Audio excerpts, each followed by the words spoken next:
So, ladies and gentlemen, if I could have your attention for a moment, it's my great honor to introduce our friend here in the community at Celtic Junction, the great Réamonn Ó Cadhain.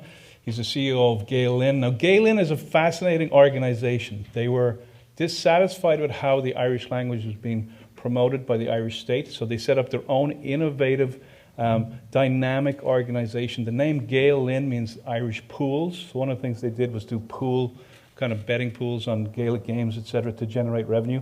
One of the things that's most interesting about them is they went out with cameras and they created these fantastic videos, these views of Ireland, that are being shown to you guys here in St. Paul, Minnesota, in Celtic Junction, for the first time to an American audience. These have been redigitized, reproduced, polished up, and so it's a real honor to see these gems from a very innovative, very important organization portraying the Ireland of the 1950s and 1960s, as Gaeilge. So, Dain me beagán réamhrá Ennis chun Réamonn as Gaeilge. So tá áthas an down chun réamhrá seo hashpoint don an muintir seo, agus tá áthas an down le céile chun an lecht don na scanán seo as Réamonn Ó Cadhain. So a very warm, remember my students, bullabus, very warm bullabus everybody for Réamonn Ó Cadhain.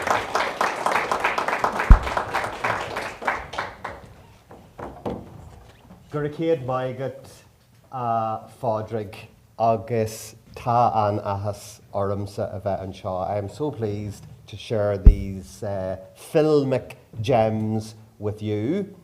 And to set the scene, I'm going to play this overview, which is a taster of what's in store tonight. So, Sigi Shear agus Bunigi Salt as on Tos Spleku Shaw Misha Amharc Éireann, an Irish way of looking at Ireland.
So that's a taster of what lies ahead, and it is true to say that there are 250 small mini documentaries available on the IFI website for you to peruse by county or by decade or by head word, and they're amazing. And just to let you into a little secret, there are 250 available. The commentary is in Irish, but there are subtitles in English which you can choose to have on or off. But that is only a third or so of what we actually have to eventually release into the public domain. So, in 1953, a group of university graduates from the north and the south decided to get together down in the Imperial Hotel in Cork city to do what the government of Ireland always said it was going to do, and that was to preserve and promote the native language, the Irish language. It was only after gaining partial freedom from English rule, and I suppose the government had many other pressing priorities, but these far-seeing university graduates, they really thought that the government should live up to the ideals of those who fought to secure the freedom of Ireland, and those who outlaid their vision in the proclamation of the Easter 1916 Rising, and start to really preserve this beautiful, ancient and very modern language. So very shortly, and by the way, they decided to set up, Patrick mentioned it, pools based not on soccer, but based on Gaelic games, and people won excellent prizes, and all the profit was put into the Irish language. And very shortly after 1953, when Gael was set up, they realised, and it is an ongoing theme through the history of Gael, right up until today, that Gael wanted to use the very cutting edge of technology to promote the native language. They used recording, they used radio, which was ahead of its time in the 1950s and relatively new. And they also used bingo, and they also used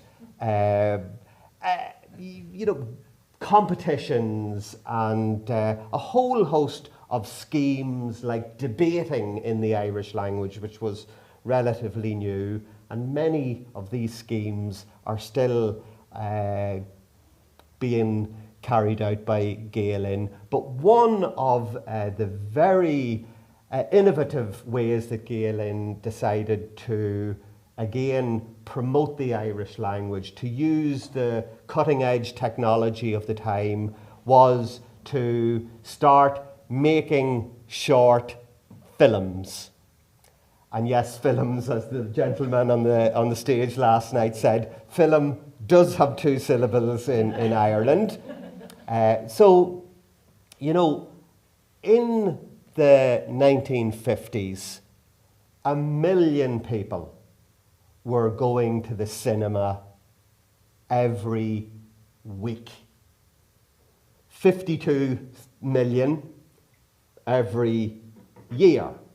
Now, obviously, there are not 52 million people in Ireland, but I think you understand that there were 52 million visitors to the cinema in the early 1950s.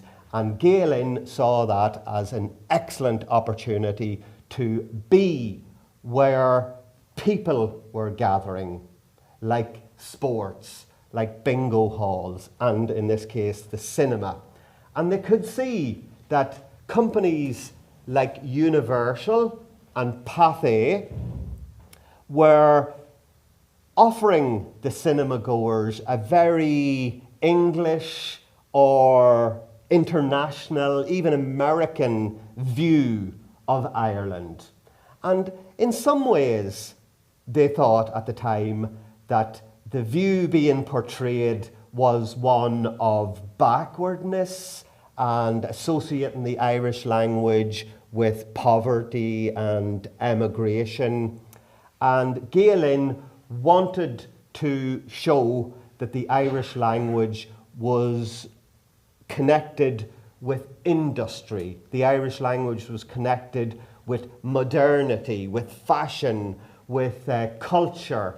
And so they really, and this is very, very important, they really wanted to say to the government, we're going to show you what can be done, but we are not going to relieve you of your responsibility to the Irish language. We'll show you what can be done, and it's over to you. Now, at this time in the early 1950s, there wasn't a television station in Ireland. There was a radio, a national radio broadcaster, Rádio Éireann, but RTE, which is now the national broadcaster, it didn't exist. And Irish citizens were getting their news in the cinema, in what was known as newsreels.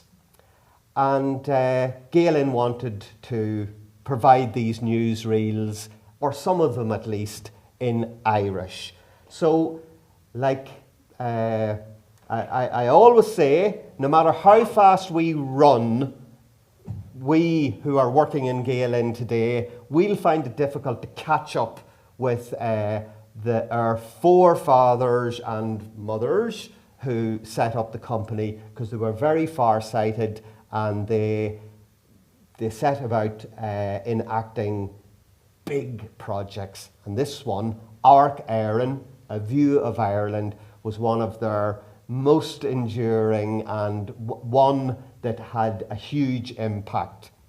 Now, they set about establishing a documentary making crew, and they got the best people who had the best equipment and who were most creative, and the person that they appointed to be in charge was a gentleman called Colm Ó Laoghaire. And Colm has an interesting background. His auntie and uncle were Plunketts. Joseph Mary Plunkett, who married Grace Gifford the evening before he was executed for his part as a leader in the 1916 Rising. Joseph Mary Plunkett's sister was Mimi Plunkett, and Mimi had a son, and the son was Colm Ó Laoghaire, who was the boss of the documentary making crew. And during the War of Independence, Mimi, Joseph Mary Plunkett's sister, was being interrogated in Kilmainham jail or some such place by the forces of occupation. And at the time, Mimi was breastfeeding her son, Colm Ó Laoghaire, and Colm was crying, as babies do, to let their mother know that he needed sustenance. And one of the punishments that the English forces meted out to Mimi was not to let her breastfeed the child, Colm Ó Laoghaire. Now, Colm went on to be a phenomenal individual, and he is probably the person that's responsible for the quality of our mini documentaries, which you'll see now very shortly. And another gentleman who was on the photograph at the start there, Jim Mulkerns, he was the main cameraman, and the cameras that they used in 1956 when this all started, we still have them. And what's more, they still work. And, you know, there was another lady, and her name was Evelyn Ní Bhríon, and it wasn't all men. And Evelyn's role was to pick the stories. And they sent the documentary making crew out from Gael in a car. It was a little Volkswagen Beetle, and they travelled all round Ireland to every county in Ireland except, regrettably, Tyrone and Fermanagh. But all the other counties are covered, and they went on helicopters, they went on planes, and they always made it back home where possible. If they weren't travelling on a plane to New York, they made it back home. There was no staying in hotels or anything like that. They were very frugal. And here's the thing. There was no film processing centre in Ireland at the time. So they had to send their film reels across by plane to London, and they processed the films and sent them back. And Gael had to do editing and put on the sound and the music, and they had to be sent back to London all in the same week. And then they came back within a week to be shown and sent out to cinemas across the country, north and south, and they had 131 cinemas. And Gael have always set up excellent partnerships, and in this case it was the company J. Arthur Rank, who were the main distributors of film at the time in the UK and in Ireland, and they guaranteed that these short documentaries would be shown in 131 cinemas across the country. And another interesting thing, it started off with one reasonably longish documentary per month, and they were very popular. And then it went to one shorter documentary per fortnight, and then it went to one film package per week, back to London, back to Ireland, over to London, back to Ireland, toing and froing twice for processing once a week, and it lasted for 8 years in total, and each package consisted of 2, 3 or 4 little news items, and they're fascinating. They enjoyed going to sporting events.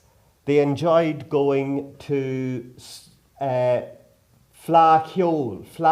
Cheoil, the music festivals, and horse racing.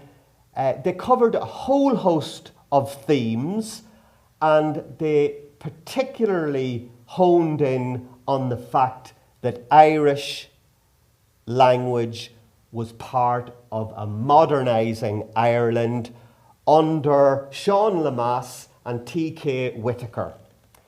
And what we have available to us now is a treasure trove of social documentation in the Irish language, and now at least partly with English subtitles, covering a country getting to know itself, a country throwing off the shackles of English rule. And now, with that introduction, you're going to see about 10 of these short films. And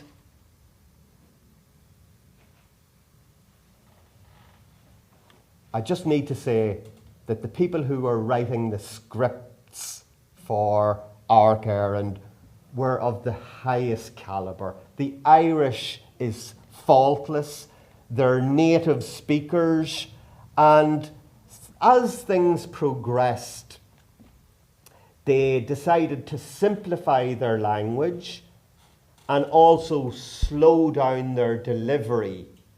And for me, I think that the people who were watching these in the past must have had far better Irish than we have now, because even now, after simplifying the language and slowing down the pace, it's still very rich language that is used.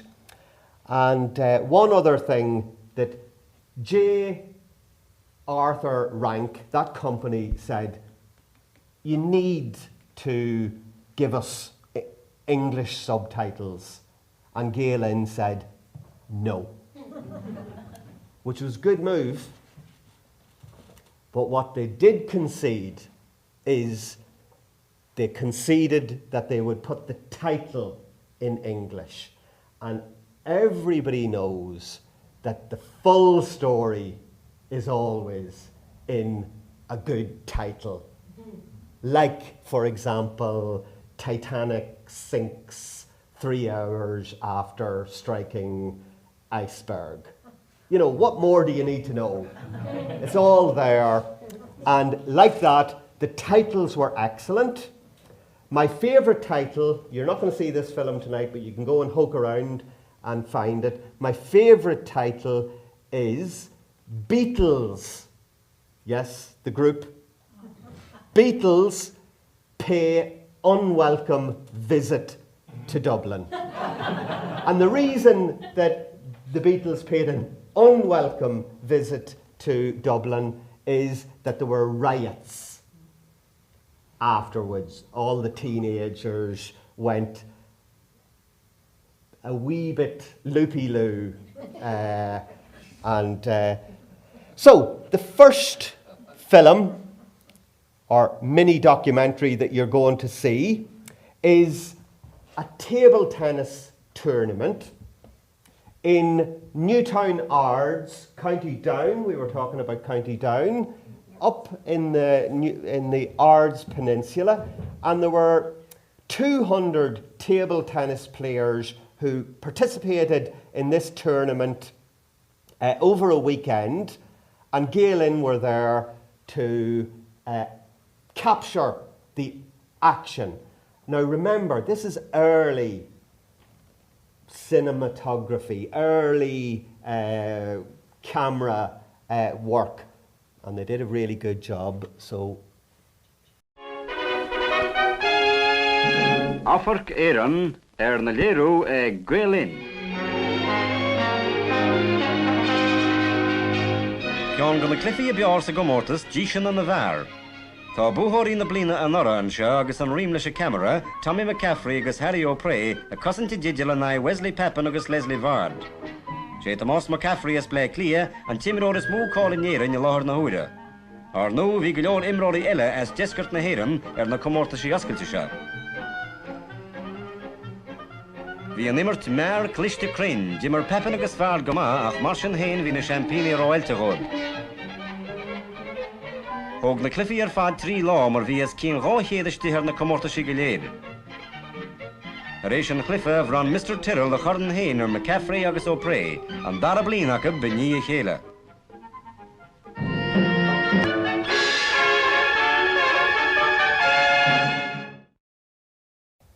So 2 years in a row, those guys won this particular table tennis tournament. And believe it or not, what I have found out is that Newtown Ards was a hotbed of table tennis in the early 1950s.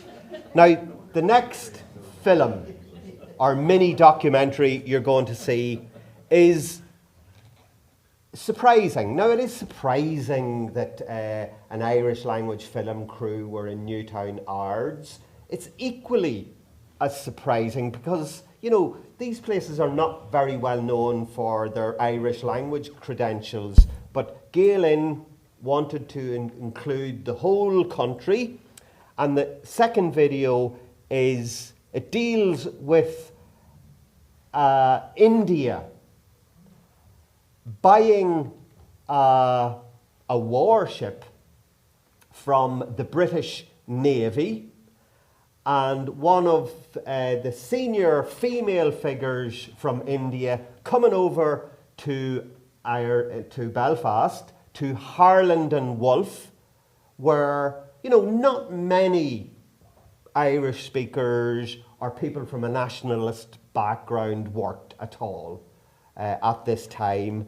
And we can see that the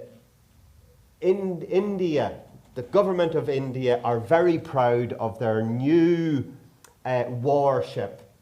And I mentioned the wonderful script writers like Breandán Ó Cadhain, a nephew of Liam O'Flaherty, the famous Ciaráin Island short story writer. Well, Breandán Ó Cadhain was one of our script writers, and he says that even Gráinne Mhaol, or Grace O'Malley, the pirate queen from the west of Ireland, will have to be extra careful out on the waters now that India have their new warship.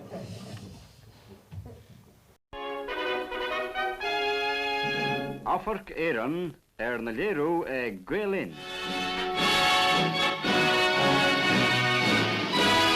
Bhí brat mar India an ádeag béal feriste nuair a bhí longam pur Eiteláin nua gan tír sin á chur comisiún. A láthir ag seanamnas bhí ard commissionéire India, Madam Pandit, tír na mar Sassanach an Tamarail Villiers agus C.L.R. Ewing MP. Long ní míle dhéag tunnaí a rinneú sam líon 945 go chabhla chasanna. Bainú tríáil as gléas scuilte na Eiteláin agus freisin as sconnaí spéire na linge. Dara agus sríochnaí Harland and Wolff an long go chabhlach na India agus cuireadh anam nua ar a freisin. Madam Pandit agus muir bhéal ferste a córáfaín síl, is minic ise cuairteagad. Níl mór an cosúlacht idir captín nua na linge me hindrú agus an Tamarail Villiers. Lá mór go winter India idir sean agus óg, tá bróidir Madam Pandit as an ling, slán beo le Gráinne Mhaol, bei cosint fargan níos láidre ag India festa.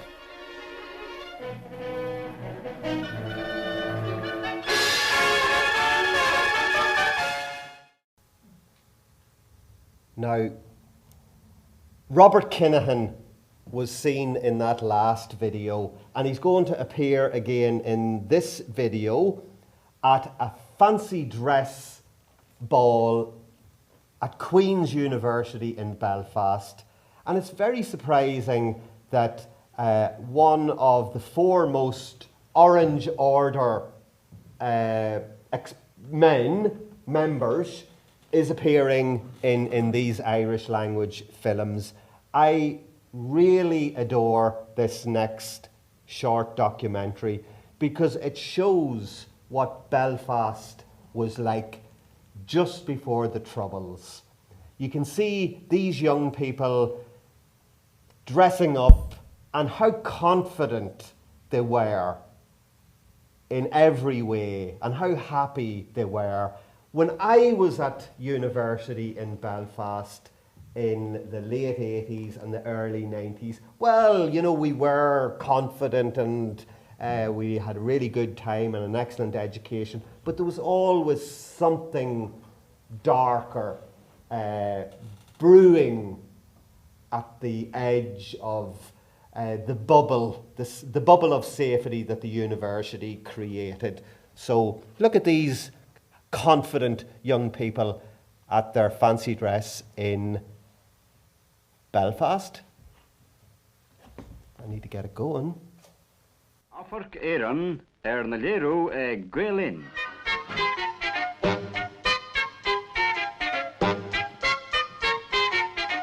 Bhí beatnik scileor le feiceáil le hála meice méal ferste ag dansa acad a bhríoga Alí Nolla. Caraván a furan sportes cyn achra Colabege an túsar Ribert Kinahan odd wir fel förste.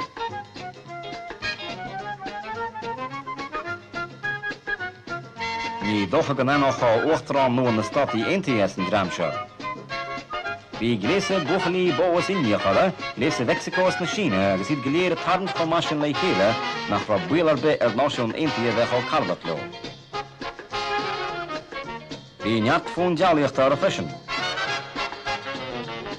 A tús brethir na cultachaí bhí Anne Gregg ó TV Alla agus Micheál Bagley ó TV and BBC chomh Máile Límo Crahúra. Chuan dús le nuaíocht ag criú an Santa Maria agus bhran Mrs. Kinahan orthaí.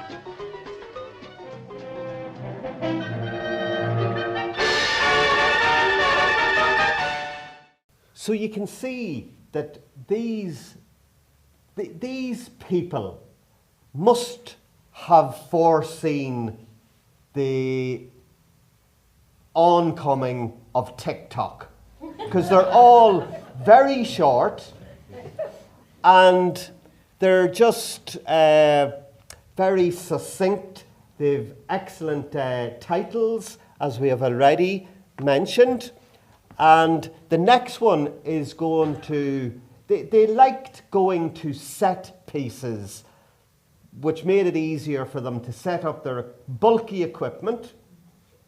And so sports events were good for them because they could get in early and get everything set up. And here we have a cross-country race on the outskirts of Armagh. The participants are mainly men, and I can't see any women. Lots of people there to watch, but there's a little hint of something ominous when they mention that the RUC put a stop to this kind of gathering only some weeks before up in Derry. So, on the outskirts of Armagh, look at these fine specimens of manhood on their cross-country contest.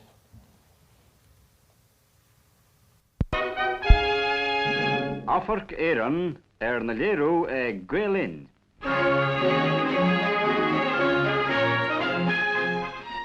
Bhí an NSCA a chuir ráseir siúil meice le ardmacha ceir timpeall a bhí an míle go leithin ceann. Na fórna bhí páirteach bes an lorgan dúrcan trá ardmacha béal ferste deire agus léamhada iad. Ag léamhada rinn seachtainach iochin is sé a choscan RUC cles a lúmar se. Tá cruatan a bant le cosíocht tres na tíre, tein siad thar wacharí is mónte bhí sceacha, díoga agus roháin. An fear bhua seorsamach líam a steire, rinn sé an timpeall míle go léir faoi 8 nóiméad. Sa dara agus a tríú háit bhí Breandán Ó a steire agus Sean Toner as ardmacha. And they always started in the same way and finished in the same way, which is branding, as we know nowadays. And this one is a collection of rare Irish language books. And if it weren't for Gael being here, we would not see these people gathered together. We may have photographs of them, but here we can see these amazingly talented people gathered together in Belfast, which was not renowned for the promotion of the Irish language at the time. And Ernan de Blythe, or Ernest Blythe, is one of the characters here. He was an Antrim man and went on to be a senior figure in government. And also Dennis Ireland is also seen here, and he was a senior figure in the army in the Republic of Ireland. But here we have them up in Belfast at a rare a rare books display, and the books belong to Ernest Blythe, and there's a little man with glasses smoking a fag called Ducky Mallon, and he, I don't think, is in any other films, but he's well known because he taught dancing in Ranafast College. So another lovely short here. Amharc Éireann na léirú Gael.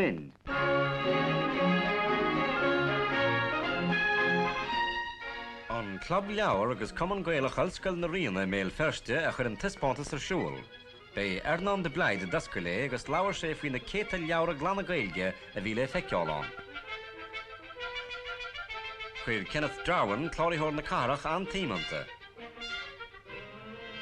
Tuaisceart a cáú leile a chur anspéis sa líon mór leabhar an Captain Dennis Ireland.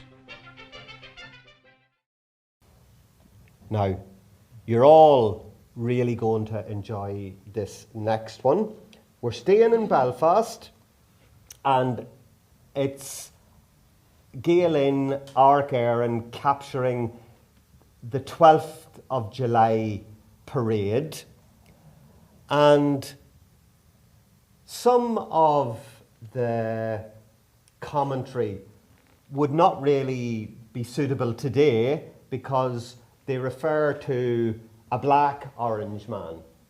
It's a wee bit funny at the time, and you'll see why, but you know, it probably wouldn't be allowed to appear on film these days. And what is very interesting is Lord Brookborough. Now, he is originally a Fermanagh man, or lived in Fermanagh, so Fermanagh's covered, right? So we're just down to Tyrone now that we haven't covered. He's given his speech out at where the Orange men gather on the 12th of July in Finaghy, on the outskirts of Belfast. And what the scriptwriters suggest that the ground under them is not as secure as they might think. It might be a little slippy.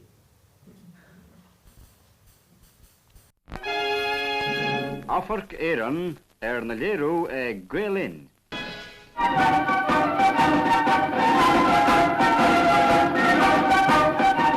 Tostal mór na nóráisteach agus an aineán na báistí a hit go trom cheadúir siad bua na báine ar a seanós Gaelach hain. Báthó na bratachaí agus fleachó na daoine go craccan nach bhuiladar na dromaí agus dhéiríadar sa tiúil.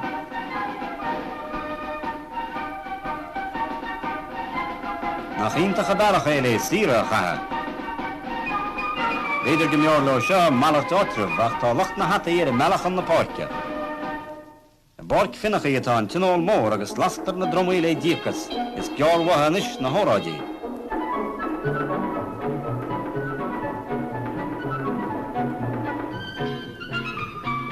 Tháinig siad an ó gach ceár de na gultachaí Gael agus Gaisce. Ach seo é an tain óráisteach dú a casaharan. Bhí an tír na Brookbar a héin a láthair le labhart leis an slua agus malóghóib seasa go daingan mar gur a talis leabhán agus trochaim se rompa. Or nó bhí na sean cháidí ilegáin rilí mé héin an áit an ómós. Rinneú caint agus tu go seanmóirí ach chodal cléireacht na heimsir a riad an niomláin. Lá mór a bhí an go ména ggó mar cénach rá an heimsir fábharach is ceart a bheabhrú nach mrisin focla fiacla agus ní hain an bháisteach ar a grecin.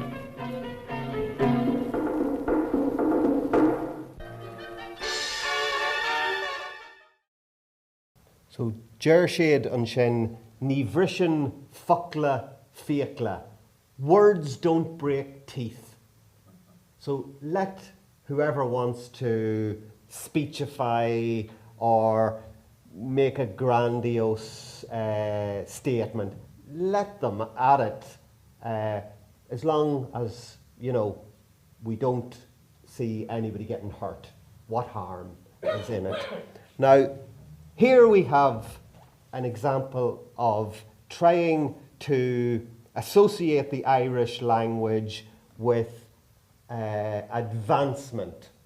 And I think this is a very clever policy, because there is a darker period for, and I don't mean darker as in worrisome, but there's a period when the hotels up in Donegal aren't open because of the weather. So they have their high season and their low season. And what they were doing here in this film is allowing young potential hotel workers, young ladies, so it's all young ladies in this video, to learn about hospitality in the hotels during the down season.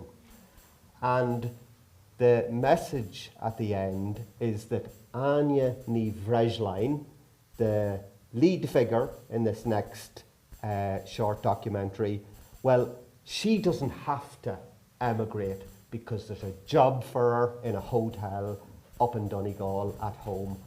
But I did say that Anya ní Bhreaslainn is the lead character in this next documentary. I think her dog outshines her, and animals like the cow that we saw in one of the earlier ones, this dog really performs an important role in this film. You know, the family is being broken up, but thankfully at the end there's a happy ending. So look out for Anya ní Bhreaslainn and her dog. Amharc Éireann na léirú Gael Linn.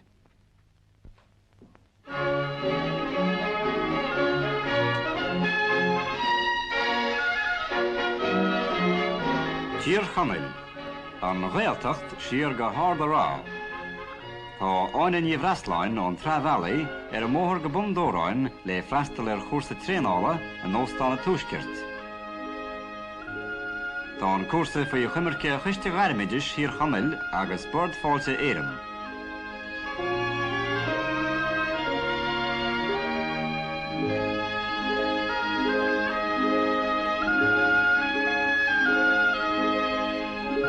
Bhíonn sé ar siúl feadh 6 mhí sa ngníomhre agus sa ndearach trá míon an tóstáin dúnte.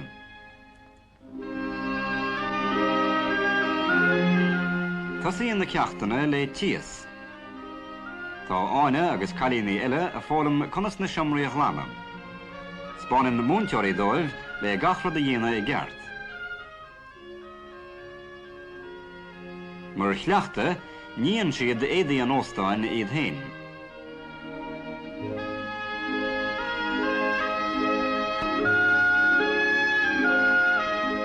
An chéad chuid eile an chóirsa, cócuireacht. Réitíonn cailíní éagsúla na béilí gach ré lá faoi stiúrú an phríomhmhúnteoire. Is mála ána an nabairse.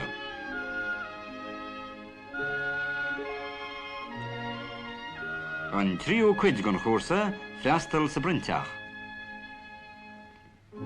Ar dús déantar a lán cleachta le bí bréige.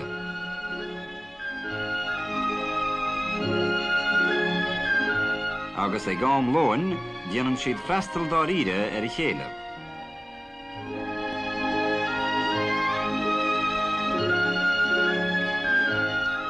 Tróna ar eisir scail, rang teoirice. Tá sé an nám té agus áinehacht agus cara eile ón Ghaeltacht le gabair fós.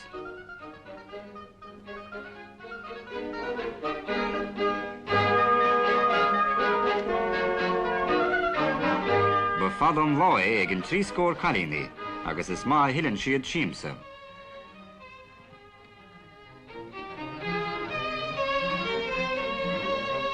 Ag deireadh chóirsa Fógan áine slán ag na múnteirí.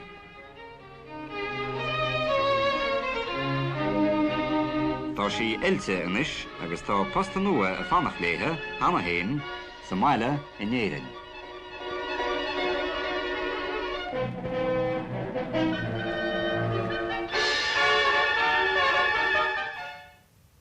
We're going to Dublin for the next short documentary and to census taking.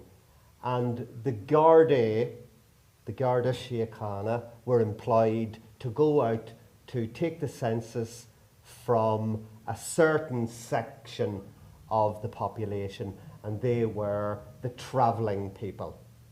And elsewhere in another video, Gael call the situation with the travelling people apartheid in Ireland, because they seem to be, separated and not offered the same support for their way of life and culture as the settled people, the majority of people. And in this short video, there's a young lady, Roseanne de Puyer, and I don't know if Roseanne de Puyer is still alive today, but if she were to be still alive, she would be into her 80s, because she was 16 when this film was being taken. And again, we see the dogs playing an important role.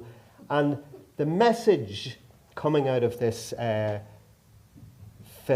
short film here, is these are our fellow human beings, and although you hear bad things maybe about what some of the travelling people get up to, they are entitled to the support of the state and to charity and human kindness.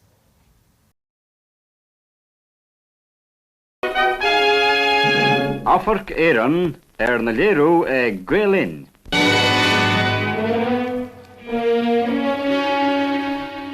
A géad lág a bhí na nolach chuan na Gardaí gach campa nó caravan fud na tíre san comisiún atá bunaí go rialtas le ceist ruidirí na móthir a réiteach. Ag campa meice le ble clia ba Sean MacDonald an chéadar labhadar leis. Tá dár cluine aige berteach a pósta. Tá capalas cór aige agus is a ceannach sean írann slí bheithe aige.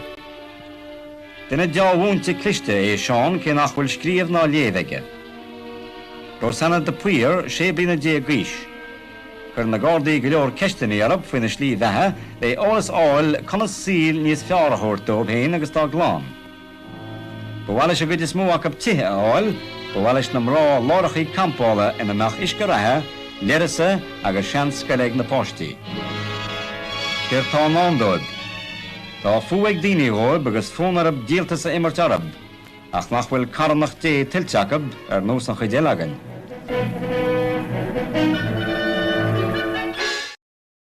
So what the females from the travelling community really wanted was somewhere to set up camp, settling spaces, and they wanted running water, and they wanted school for their children.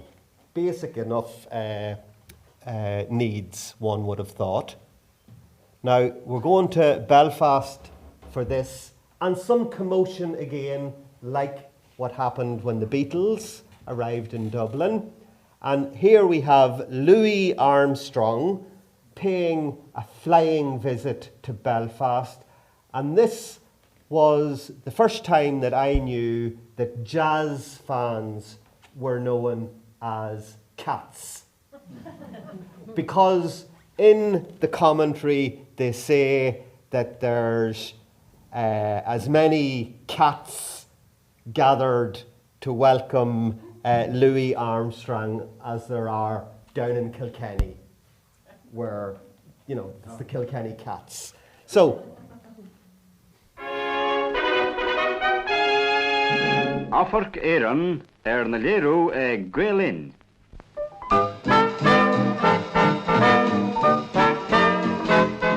On a Kyoto Colul Coach Legabil Festival Gorilla Anam Louis Armstrong. Well, Mother Anne Shivan Tanam, Annie Shivan Far. The Buin Kyolon le Fortu Rivergus ni Gorog Jazz Tebrita Henshid and the Omos.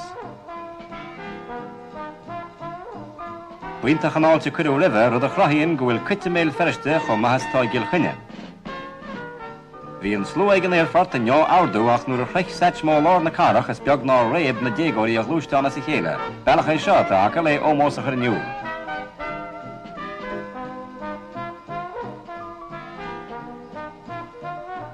Ach tá clachta maig sach mór a ríráise, mar is beag tír sa dáil nár áilte rive ar a meachse. Tanga idir náisiúnta ceol go léon doubt. So the way that the teenagers or the young people had to show Louis Armstrong or pay homage to him was by tearing his car, his limo, almost apart. So that's... Now, you'd be glad to know that I'm almost finished with my commentary. I just want to show you a few more films that I think will be of particular interest to you. And here we have the Irish airline, became known as Aer Lingus. I think this is Aer Rianta. Irish Airlines setting up their first office in New York. Amharc Éireann na léirú Gael.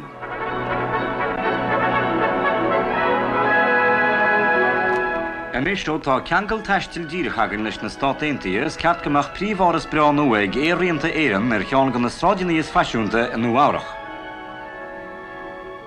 Bhí maithe agus úsleas Éireann le Pádraic Ó Linn cairlach Rianta a chleisteáil ag an nascail defigiúil.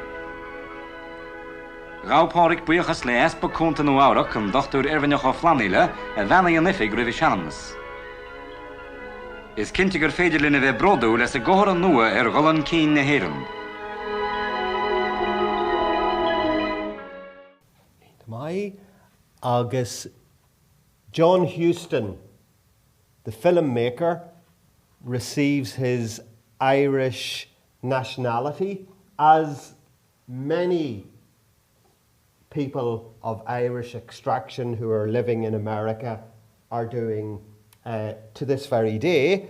Even it's on the increase, we're told. So here he is, John Huston, smoking a fag and getting his nationality, his Irish nationality. Amharc Éireann na léirú Gael.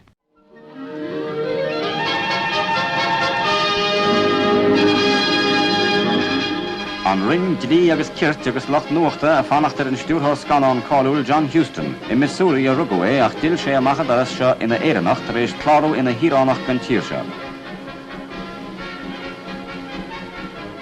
Rábhlín Diego ina sé tháinig sé an seo agus le tamil an uas tá sé na chónaí I grachhuiil gan na Gaillimhe. Ach bhí fuilapéile chána gúnaí bheas ard macha a hanathir a chuig go Canada tamil ribh fús an ghorta.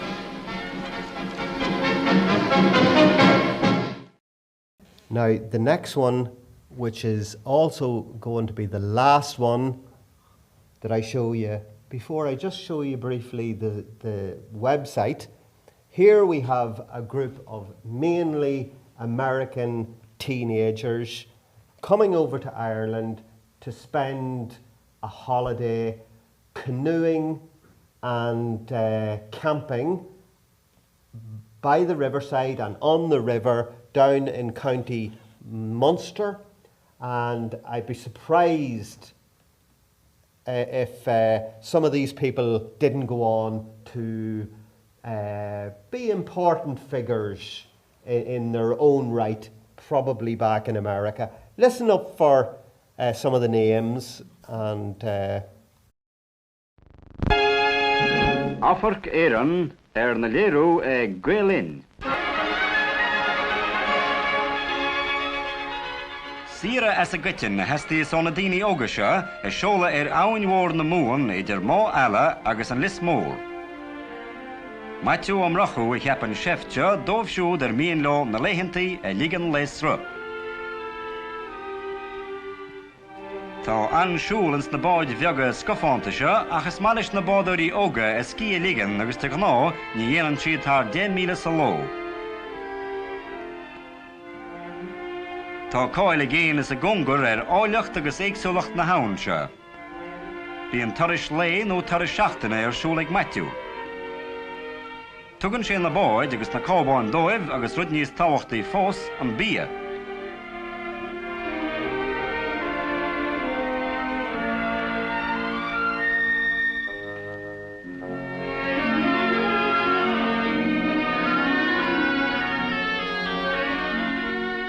Cahu amsire bio bríomharí se gan chuntuirtir beán má tá snábhagad agus is beag cileachta tá ríochtanach.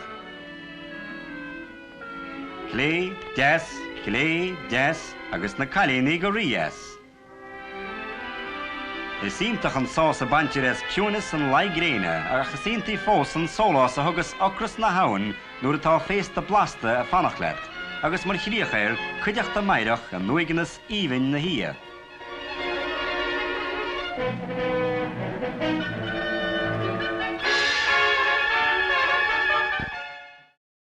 So there's even the slight indication that some of these young American males and females would seek the warmth of each other by the fire late at night.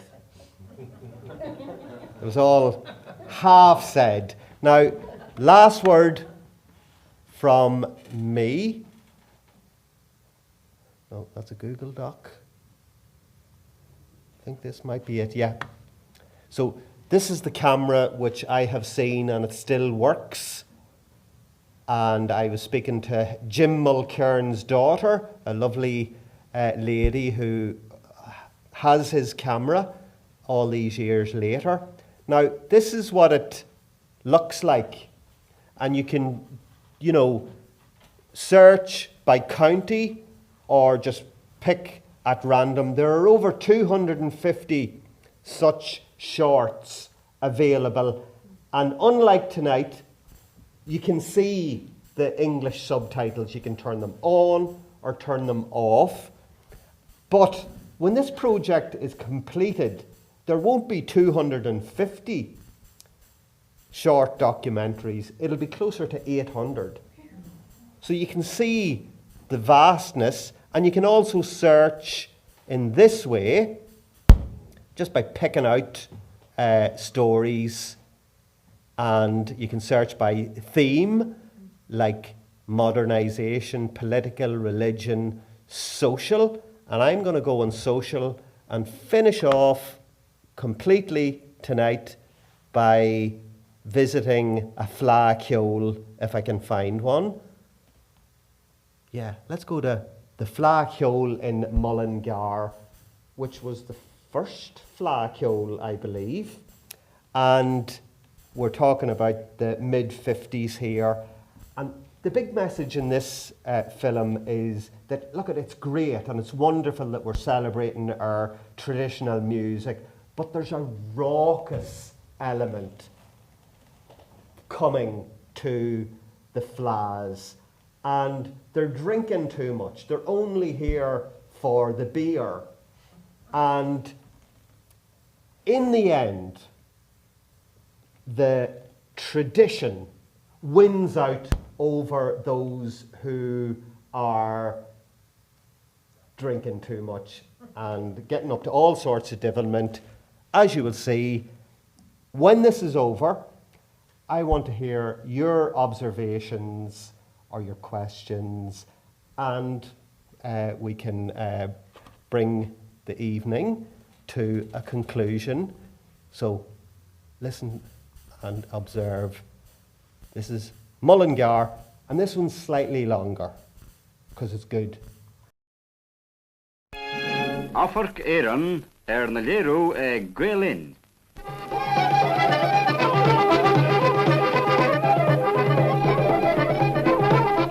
Sa muireann cearr bhí 60 míle I láthair ag fleadh ceol na hÉireann.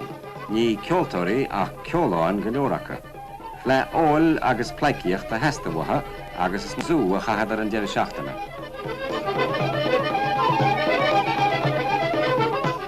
Ach bhí na ceoltóirí an freisin na céta acha daoine múnta measúil cultúra.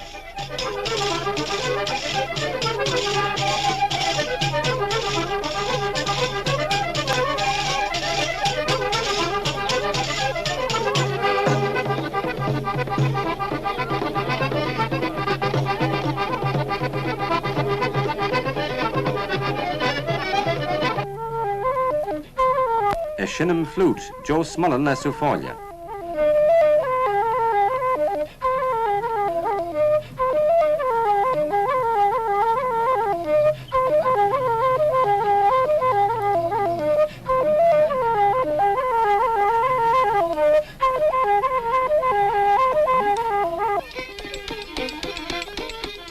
Míhall ó Bern na Strascomáin ar a vigil agus Seán ó Discín as London.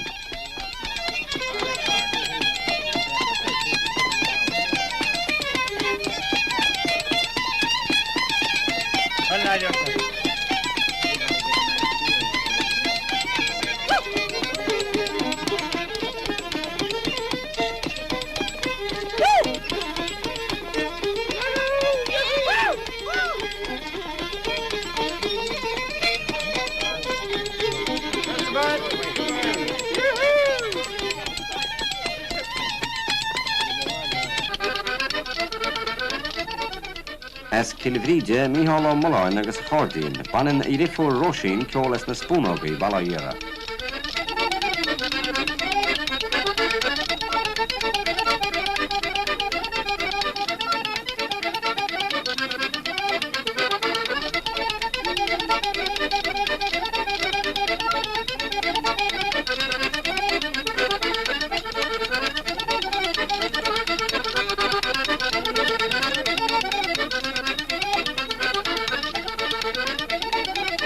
Wacha aine an Rónaí áitir be.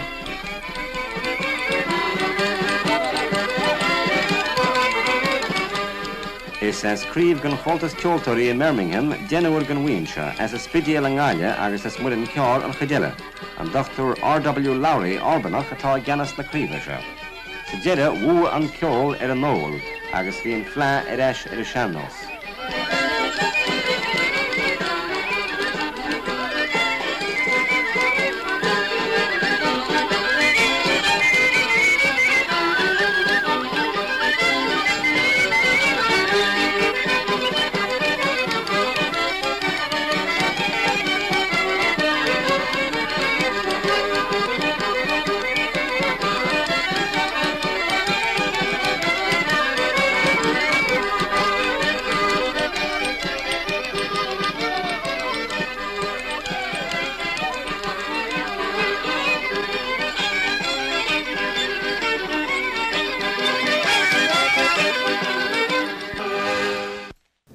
So they came to an end when television became more popular in Ireland and people began to get their news more and more from the television. And it's just an amazing stock of social history. As I've shown, you just go on to the IFI, the Irish Film Institution website, and you can search. There are 250 shorts there already. We hope to move on and do more. The role that I played was translating them from Irish into English on subtitles that you can turn off if you want, which is very important. And I was definitely aided ably by Maya Harris, who did the first 30 of them, Eve Pope, who works for Gael Linn, Eve Niconfapa, and Jane O'Connor. And we got every assistance from the Irish Film Institution in Dublin, just off Dame Street. Acharja, that's been an hour or so I'm intrigued to find out if you have any observations or any questions. Sheath Erchul. Are there Irish language subtitles as well, or just English subtitles? Well, do you know something? There are just English subtitles, but I know that Irish language subtitles would be of great benefit. But it is a huge undertaking to translate. You know, we could have relied on AI, but the hard work was in figuring out the names and the place names and figuring out where the events were unfolding. And I can tell you that each one of those, none of them were completed within a half an hour.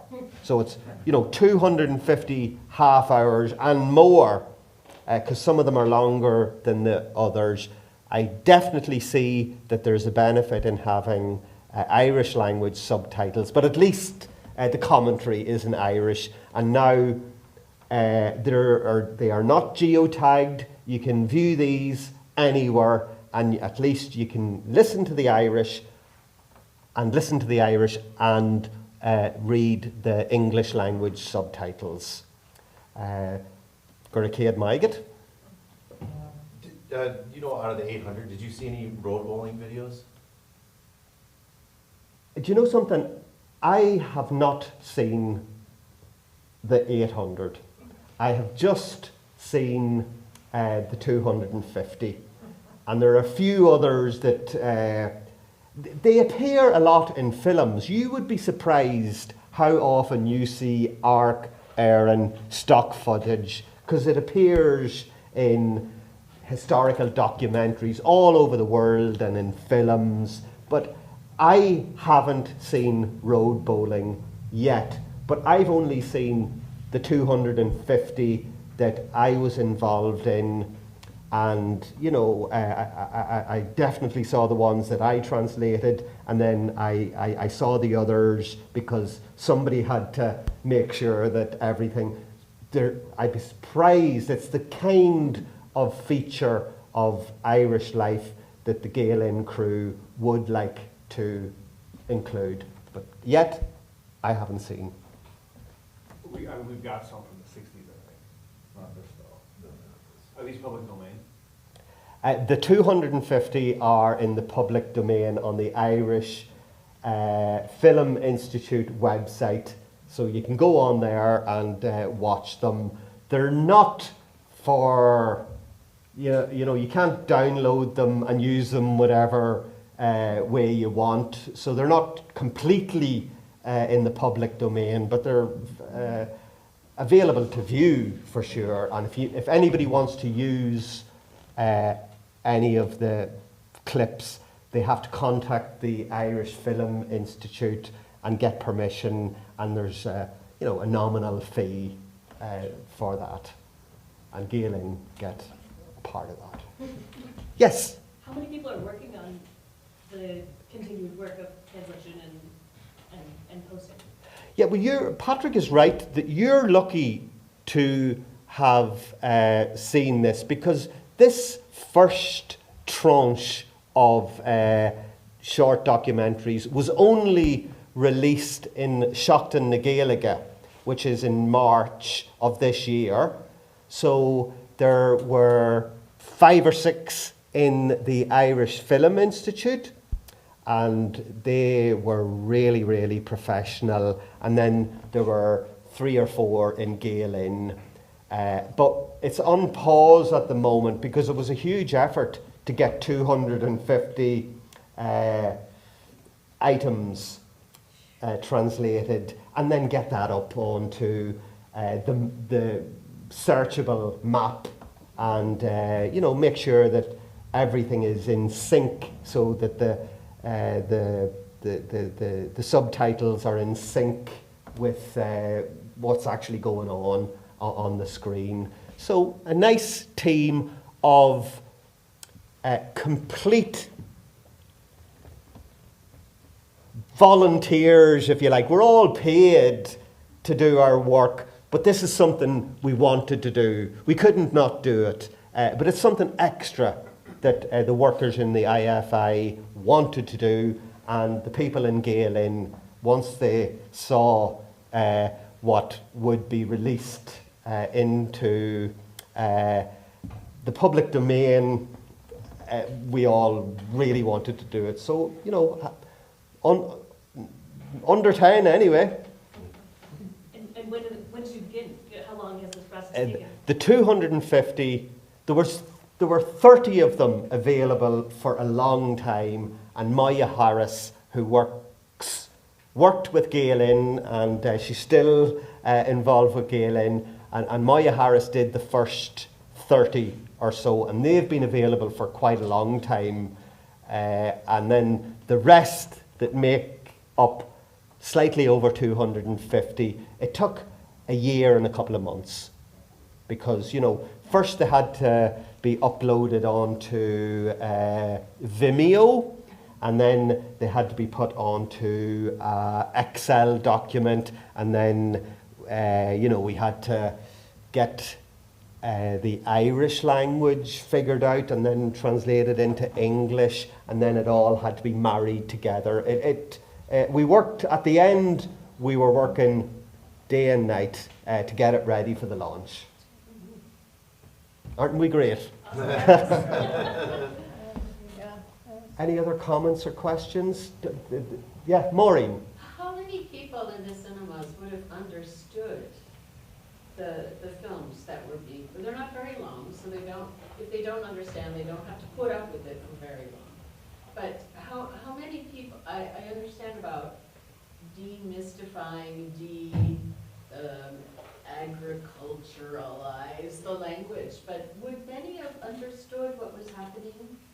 Well, do you know, maybe if I could come to your question in a roundabout way, to say that they were hugely popular, or J. Arthur Rank wouldn't have continued with them, and people from a variety of communities really wanted to see themselves. This is what it's all about. It's Ireland observing, Ireland on the screen for a change. And they had help in the fact that the titles were in English. And to this, you know, today, if you add the number of people in the north of Ireland to the number of people in the Republic of Ireland who have Irish or understand Irish to some degree, it's about 2 million people. So back then, they were studying Irish at school. So in the Republic of Ireland, all boys and girls were studying Irish, and they learned Irish to, you know, as they learned a lot of their subjects to a very high standard, if they had the academic capabilities, many boys and girls had difficulties with the Irish language. So my answer to you, Maureen, is I think that it's like any language. You don't have to understand 100% of the words to get a flavour of what an angry hotel worker is saying to you in Spain or France.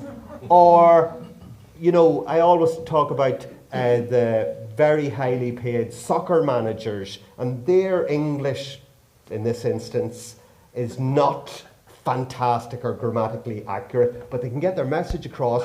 And I think that the cinema goers really warmed to these shorts, but I can't give you a percentage of how many, you know, understood. They probably took great value from what was being observed on the screen and did not necessarily understand every word. Would there have been contemporary sort of newspaper reviews of these to say this new thing is coming, or did you see that whole thing? There would. If there was a feature in a certain area, the lady I mentioned, Evelyn Ní Bhríon, who worked across the water in London as a journalist and came back to Dublin and brought all her skill to this project. And she would have, at that time, they put posters up in cinemas, you know, your village or your town or your company will be seen on Amharc Éireann in the cinemas in the coming weeks.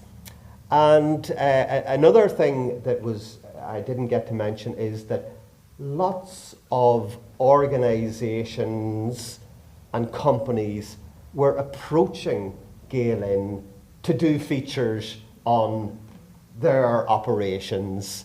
And so in that way, it was a two-way understanding, and both parties benefited. Gael got their stories and the companies got some publicity. So another thing that they did very successfully was very often they put 5 or 6 of them together and had a special screening in Dublin or other larger cities. So that was another clever thing that they did. Would that be of interest to tourists or really for the locals to be seeing their towns?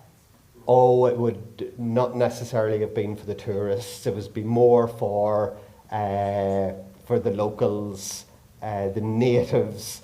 And behind all this was to associate the Irish language with modernity. And it worked.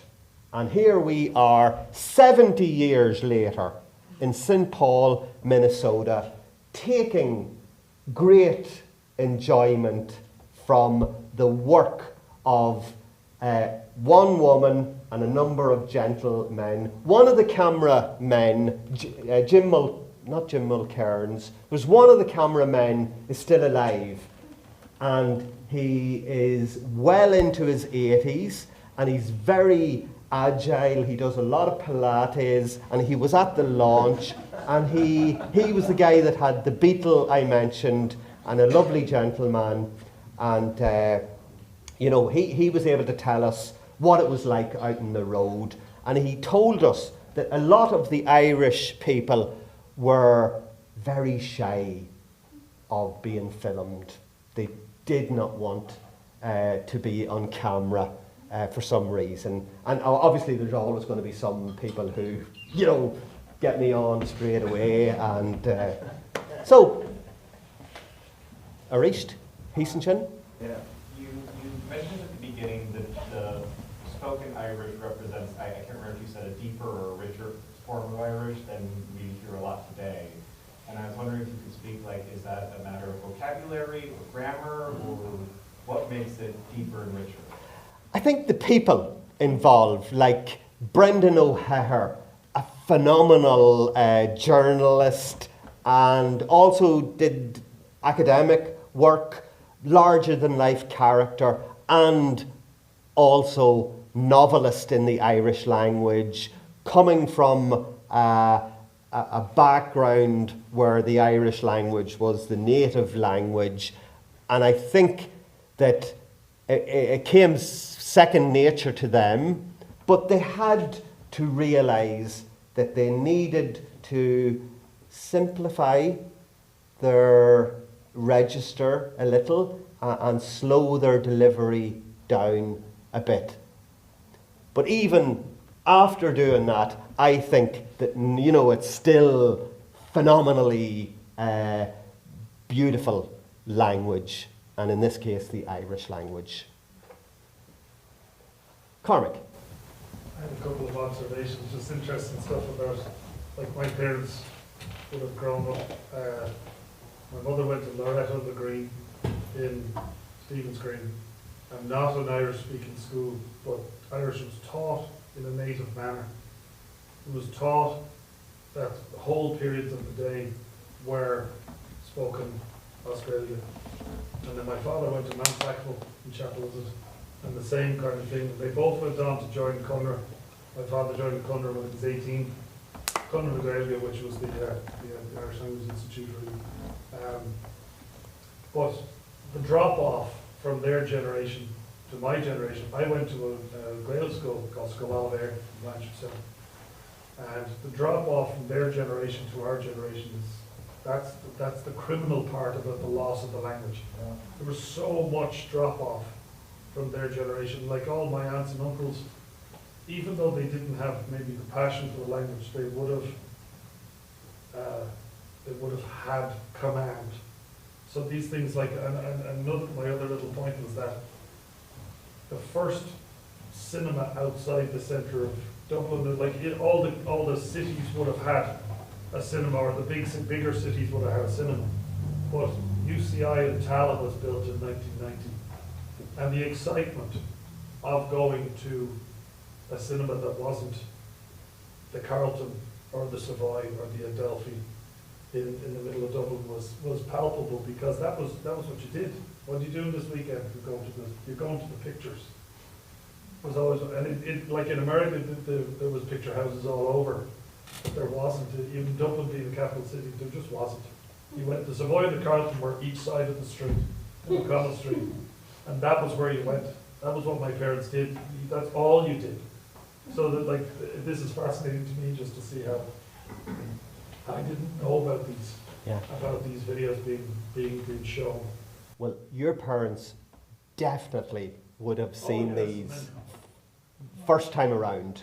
Of course, yeah. Yeah, and because they went right into the 60s. So from 56 to 64, these were in the cinema. And there are lots of people of the generation of your parents who many of these films are really genuinely bringing a tear to their eyes when they see people they knew as children, and lots of people who are in these documentaries are still alive and doing well. So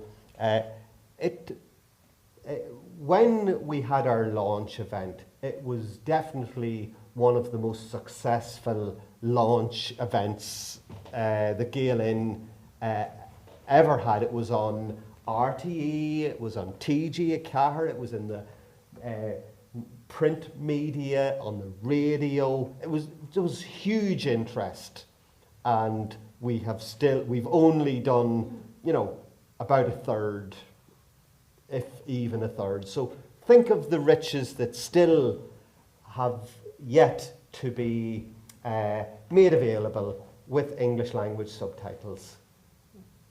Gurmaiget Acharmic. Yeah. Will they ever be released without, the other work associated? Would the others be just made available kind of raw, without subtitles, without the option? Oh, that's a very good. Because it would take less work. Probably, we wanted them to be available on this planet and on the International Space Station, and anywhere else where life may be that we're just not aware of yet. So that's why we wanted to do it with the English language subtitles. And do you know something? I think that there's some work to be done. You can see the quality. Yeah. You can see there's a clear vision. Yeah. To kind of bring it. Yeah, these people, and there's one that I didn't show you where they're up in a helicopter, and the windscreen wiper on the helicopter's going like this here, and it's these people were at the head of the game. They all would have, when I say all, many of them went into RTE after working with Gael, and the sound had to be added on separately back then. And I believe that the film reel was dangerous because it could explode if it was compressed too much, but it was also very expensive. And you know, that's why maybe it wasn't because they wanted to be big on TikTok. It was expensive. So that's why they kept it short, kept it succinct. And also, bear in mind that the type of subject that was dealt with here, it had to be suitable for the cinema. So that's why you didn't have, you know, the same hard news that you get now. Nowadays, it's only hard news you get. If it's not, you know, horror, it doesn't seem to make it onto the news anymore.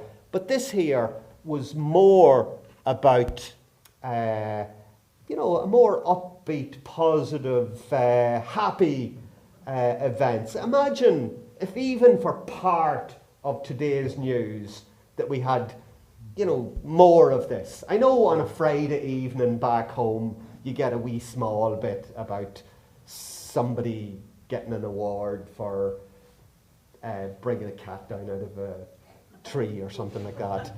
But, you know, this was very uplifting, and it demonstrated to a people in the mid-50s right through to the mid-60s that they should be confident about the future, that anything that could be done in America or in England could be done in Ireland, and what's more, it could be done in our own native language. So, last chance for a comment or a question. Patrick, would you like to say something? Just wondering what the effect of Gael was on the government policy for promoting Irish. Yeah, it was designed to make the government wake up. And the government were children of the revolution, children of the rebellion, and they were in power, and then this group of students began to be more vocal and more impatient about what the government promised for the Irish language, but they weren't delivering it. And these people weren't going to accept that anymore, and they decided to demonstrate that it could be done. And eventually, for many of the schemes that Gael set up, like industry in the Gaeltacht, Udras na Gaeltacht followed on from that. RTE and eventually TG Cahir followed on from Amharc Éireann. And I'm not for a minute, like, it would suit me to claim that Gael you know, changed everything, and that's why the Irish language is more popular than ever. But they definitely were a very strong voice. They were not the type of people to sit back and wait quietly for knights on white horses to arrive over the horizon and bring the Irish language to where it is today. And it is a whole lot better today, generally speaking, on the island of Ireland and globally. It's remarkable, the revival and the way that you can see tens of thousands singing along at a kneecap concert in America for a while, in Brisbane, and you know, in Europe and over in the UK. There's something very potent happening with regard to the Irish language. And I think that Amharc Éireann was a very creative part of the early days. Okay, a charge. Gurricade Maigah.